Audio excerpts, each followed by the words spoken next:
Hey there, everybody. Robert Taylor with Wonderscape Creations. We're going to go ahead and talk about XP formulas. So, if you want to have your own custom XP formula, this works for the points allocation and the traditional RPG leveling types.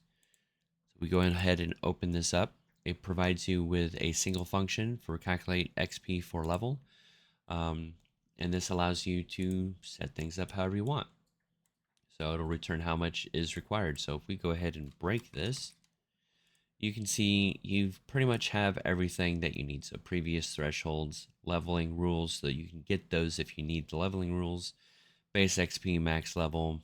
This allows you to create your rules, your own custom rules for gaining experience, not gaining experience, but using experience to level.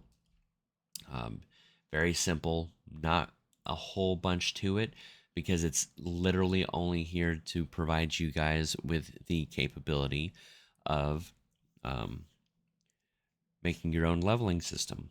Not necessarily your own leveling system, but your own rules for the leveling system that you choose to use. Um, Really, not much to talk about in this one. It's just a lot of experimentation that you'd need to go through. Logically, no matter what, this will work because no matter what for leveling, it's going to look for the return value experience that you have plugged in from your math and equations. So that's it, and that's how simple it is. Thank you guys so much for watching, and I will see you in the next episode.